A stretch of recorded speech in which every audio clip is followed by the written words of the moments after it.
Now in our building material, today we are going to see our most important chapter, clay product. So our new chapter is clay product. Now in a previous video, we saw different type of building material, their application, their physical and chemical properties, and selection of appropriate construction material. So now today we are going to see our second chapter, clay product. બીજા ચેપ્ટરમાં આપણે જોઈશું ક્લેની બનાવટો. તો શું શું જોઈશું એમાં? તો first આવશે what is clay, classification of clay product, types of brick, very most important topic, types of brick, then constituent of brick earth, then manufacturing process of brick. શું આવશે મેન્યુફેક્ચરિંગ પ્રોસેસમાં? Preparation of clay, moulding of brick, drying of brick, burning of brick. બરાબર છે, તો manufacturing process આવશે. Then after properties of good brick, then test on bricks and types of tiles, and last final is glazing, ઢોળ ચડાવો. તો આટલા આપણે content જોઈશું in clay product. So first of all what is clay? Clay કોને કહેવાય છે? તો સિમ્પલી કે પૃથ્વીની સપાટી પર કુદરતી રીતે મળતી ચીકણી માટીને ક્લે કહે છે. બરાબર છે કે અર્થ સરફેસ કે પૃથ્વીની સપાટી પર કુદરતી રીતે આપણને જે મળે ચીકણી માટી એને શું કહેવાય છે? ક્લે. બરાબર, સિમ્પલ ડેફિનેશન છે કે પૃથ્વીની સપાટી ઉપર કુદરતી રીતે મળી આવતી ચીકણી માટીને ક્લે કહે છે. બરાબર, તો સામાન્ય રીતે આપણને ક્લે સામાન્ય રીતે અગ્નિકૃત ખડકો એટલે કે ઇગ્નિશિયસ રોકના કુદરતી એજન્સીઓ જેવી કે પવન, પાણી, બરફ, વાતાવરણ વગેરેના વિઘટન. બરાબર છે, સોઇલ ફોર્મેશન થશે. બરાબર છે, કુદરતી ચક્ર ચાલશે. બરાબર, એ ચક્ર શેના દ્વારા ચાલશે? પાણી, પવન અને બરફ દ્વારા. અને તેનું શું થશે? વિઘટન. કુદરતી એજન્સીઓ છે અગ્નિકૃત ખડકોમાં. બરાબર છે, એનું ડિસઇન્ટિગ્રેશન થશે, વિઘટન થશે, અને કેમિકલ ડિકોમ્પોઝિશન, રાસાયણિક ખવાણ. બરાબર છે, પાંદડાઓ પડશે, મૂળિયાઓ, ઝાડના મૂળિયાઓ, એનું સમય જતાં ડિકોમ્પોઝ થશે અને તેના લીધે માટી અથવા તો ક્લે ઉત્પન્ન થશે. બરાબર છે, તો પૃથ્વીની સપાટી પર કુદરતી રીતે મળતી ચીકણી માટીને ક્લે કહે છે. બરાબર છે, હવે ક્લેનું ક્લે કેવી રીતના ફોર્મ થશે? તો અલગ અલગ કુદરતી એજન્સીઓનું વિઘટન થશે અને કેમિકલ કમ્પોઝિશન થશે. એના લીધે એની અંદર કયા કયા ઘટકો આવેલા છે, કયા કયા મિનરલ્સ આવેલા છે તે આપણે જોઈશું. તો ક્લેમાં કિઓલોનાઇટ, ઇલ્લાઇટ, મોનમોરોલોનાઇટ જેવા મિનરલ આવેલા છે. બરાબર છે, ક્લેના મુખ્ય ઘટકો કયા કયા છે? કિઓલોનાઇટ અને સિલિકા છે. કિઓલોનાઇટ સુગઢિય બનાવે છે એટલે કે પ્લાસ્ટિક ફોર્મ બને છે. બરાબર, ચીકણી માટી છે એટલે પ્લાસ્ટિક ફોર્મ બનશે. જ્યારે સિલિકા છે એ ક્લેનું શું છે? સંકોચન. બરાબર, સિલિકા શું છે? ક્લેનું સંકોચન. ક્લેને આપણે દબાવી શકીએ. બરાબર, એના પર પ્રેશર આવશે તો દબાશે એટલે એનું સંકોચન થશે. એ શેના લીધે થશે? સિલિકાના લીધે. ક્લેની અંદર સિલિકા નામનું ઘટક આવેલું છે, એના લીધે એનું સંકોચન થશે. ક્લેમાં પાણી ઉમેરવાથી પ્લાસ્ટિક બને છે. બરાબર, ડ્રાય સોઇલ હશે એમાં આપણે પાણી ઉમેરશું તો શું? ચીપચીપું બનશે, ચીકણી બનશે, એટલે એને પ્લાસ્ટિક કહેવામાં આવશે. અને તેને જેવા જોઈએ તેવા આકારમાં આપણે મોલ્ડ કરી શકાય. બરાબર, કોઈ બી એક પાત્રમાં આપણે પ્લાસ્ટિક મટીરિયલ બનશે, કોઈ બી એને મોલ્ડમાં ભરીશું, કોઈ બી આકારમાં ભરીશું તો એનો શેપ બનાવી શકાય, કારણ કે પ્લાસ્ટિક ફોર્મ બનશે. આવા મોલ્ડિંગ કરેલા એકમને સૂકવીને ભઠ્ઠીમાં તપાવવામાં આવે તો ક્લે ઘટકો વચ્ચે રાસાયણિક પ્રક્રિયા થઈ સખત બનશે. બરાબર, અલગ અલગ ઘટકો આવેલા, કેમિકલ કમ્પોઝિશન, કિઓલોનાઇટ, ઇલ્લાઇટ. બરાબર છે, મોલમાં ભરીશું ઈંટ આ રીતે જ બનાવવામાં આવે છે કે એક મોલની અંદર માટીને ભરવામાં આવે છે. બરાબર છે, એને ગરમ કરવામાં આવે છે, ત્યારબાદ એનું શું થશે? સખત બનશે. બરાબર છે, હવે અગ્નિકૃત ખડકોમાં ફેલ્સપાર હોય છે જેનું વિઘટન થવાથી કિઓલોનાઇટ બને છે. જે ક્લેમાં શુદ્ધ કિઓલોનાઇટ હોય તેને કિઓલિન કહે છે. કિઓલિનમાં એલ્યુમિનિયમ અને સિલિકા હોય છે. બરાબર છે, હવે અગ્નિકૃત ખડકોમાં શું હોય છે? ફેલ્સપાર. એક કેમિકલ કમ્પોઝિશન છે, બરાબર છે, તે આવેલું છે. તેના વિઘટન થવાથી આપણને ક્યુઓલિનાઇટ બને છે. જે ક્લેમાં શુદ્ધ ક્યુઓલિનાઇટ હોય તેને ક્યુઓલિન કહે છે. હવે ઉત્પત્તિના આધારે ક્લેના મુખ્ય બે પ્રકારો છે. તો કયા કયા પ્રકારો છે? રેસિડ્યુઅલ ક્લે અને ટ્રાન્સપોર્ટેટેડ ક્લે. બરાબર, એ જોઈશું આપણે. રેસિડ્યુઅલ ક્લે કોને કહેવામાં આવે છે? તો ખડકોનું ખવાણ થવાથી પેદા થાય છે અને તે ખડકની સપાટી પર જમા થાય છે. બરાબર છે, ખડકોનું ખવાણ થશે અને તે સપાટી પર જમા થાય છે, જેને ક્યુઓલિન અથવા તો ચાઇના ક્લે પણ કહે છે. તેનું રાસાયણિક બંધારણ શુદ્ધ હોય છે.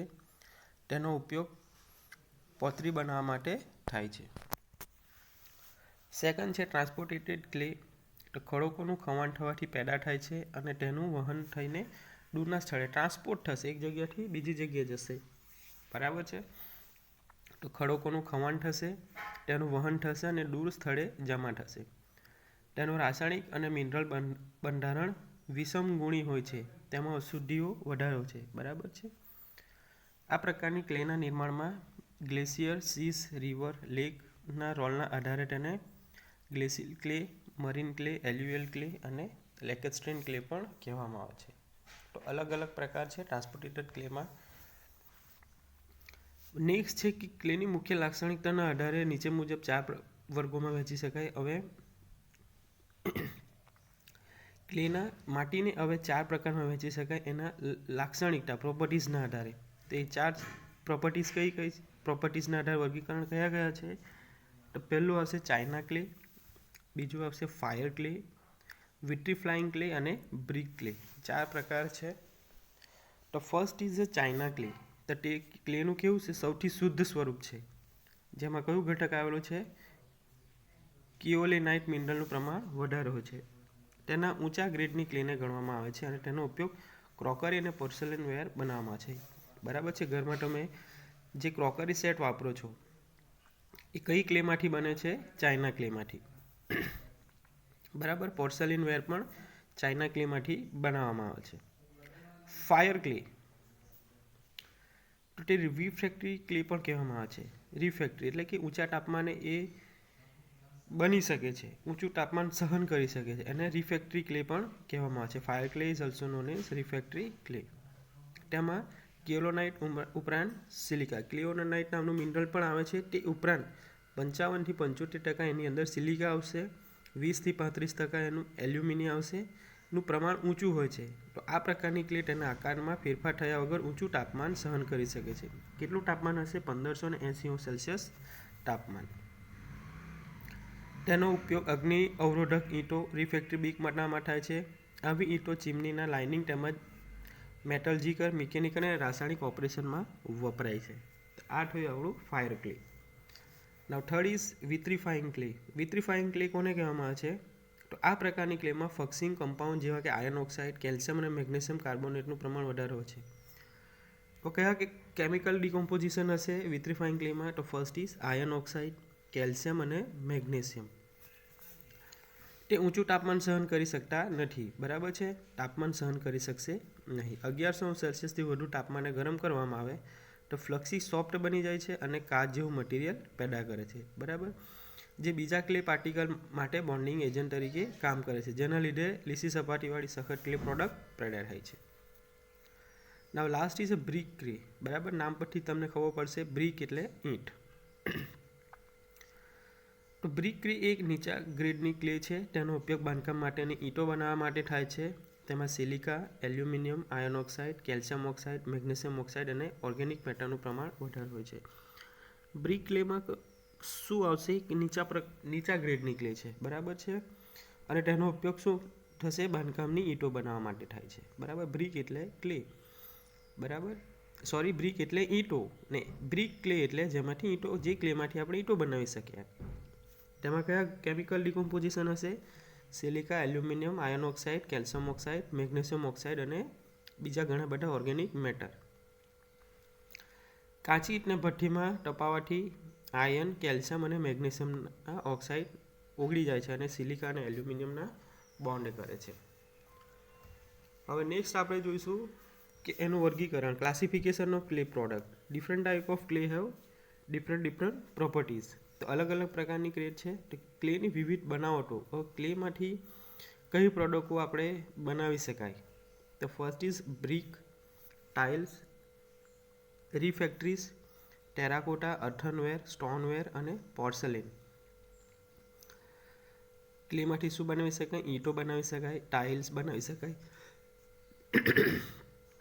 રિફેક્ટરીઝ બનાવી શકાય, ટેરાકોટા બનાવી શકાય, અર્થનવેર, સ્ટોનવેર, પોર્સેલિન બનાવી શકાય.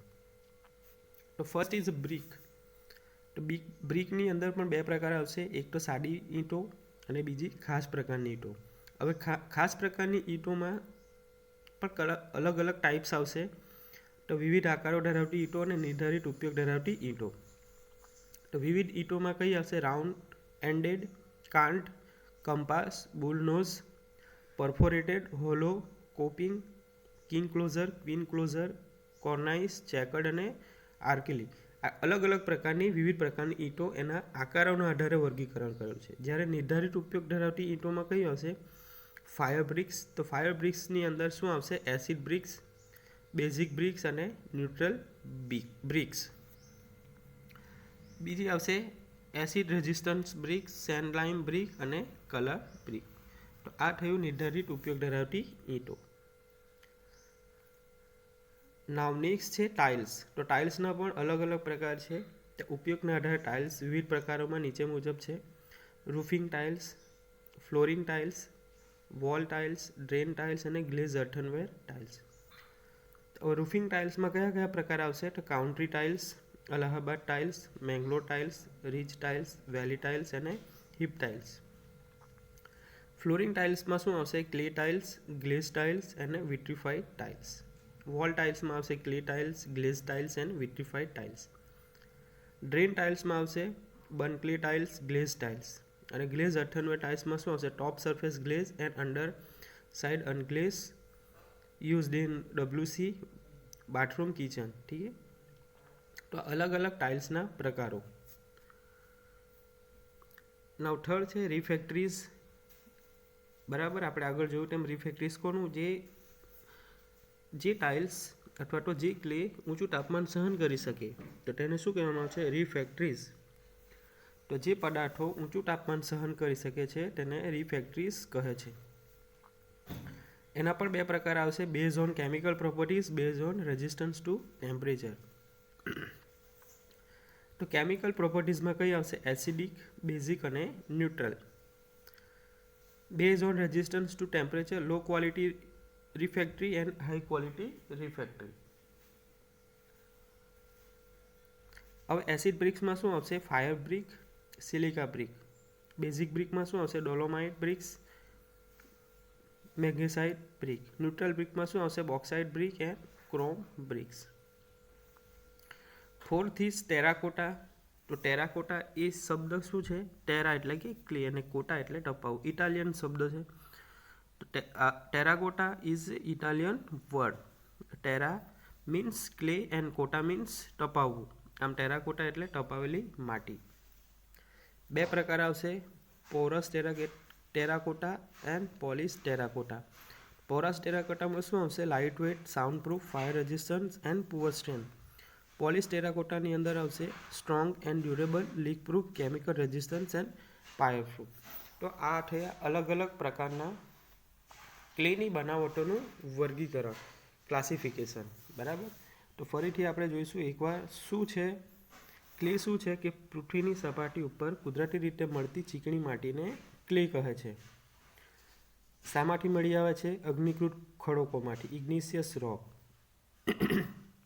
બરાબર, કે કુદરતી એજન્સીઓ જેવા કે પવન, પાણી, બરફ, વાતાવરણ વગેરે દ્વારા વિઘટન તેમજ રાસાયણિક ખવનના લીધે ઉત્પન્ન થાય છે. ક્લેમાં કિયોલોનાઇટ, ઇલાઇટ, મોનમોરોલોનાઇટ જેવા મિનરલ આવેલા છે. મુખ્ય ઘટકો કયા છે? કિયોલોનાઇટ અને સિલિકા. કિયોલોનાઇટનું ફંક્શન શું છે? પ્લાસ્ટિક બનાવે છે માટીને. અને સિલિકા શું કરે છે? ક્લેનું સંકોચન કરે છે. ક્લેના બે પ્રકારો છે: residual cell clay and transported clay. Residual ક્લેમાં શું થાય છે? ખડકોનું ખવાટ થવાથી પેદા થાય છે અને ખડકની સપાટી પર જમા થાય છે. તેને ચાઇના ક્લે પણ કહેવામાં આવે છે. ટ્રાન્સપોર્ટેટેડ ક્લે શું થાય, ખડકોનું ખવાણ થવાથી તેનું વહન થઈ દૂરના સ્થળે જમા થાય છે, બરાબર છે. અને તેનું રાસાયણિક અને મિનરલ બંધારણ વિષમગુણી હોય છે અને તેમાં અશુદ્ધિઓ વધારે હોય છે. મુખ્ય લાક્ષણિકતા 4 વર્ગોમાં વહેંચી શકાય: China clay, fire clay, vitrified clay અને પ્રી ક્લે. બરાબર, તો સિમ્પલ છે, બરાબર, યાદ રાખો. Most important topic clay and their product.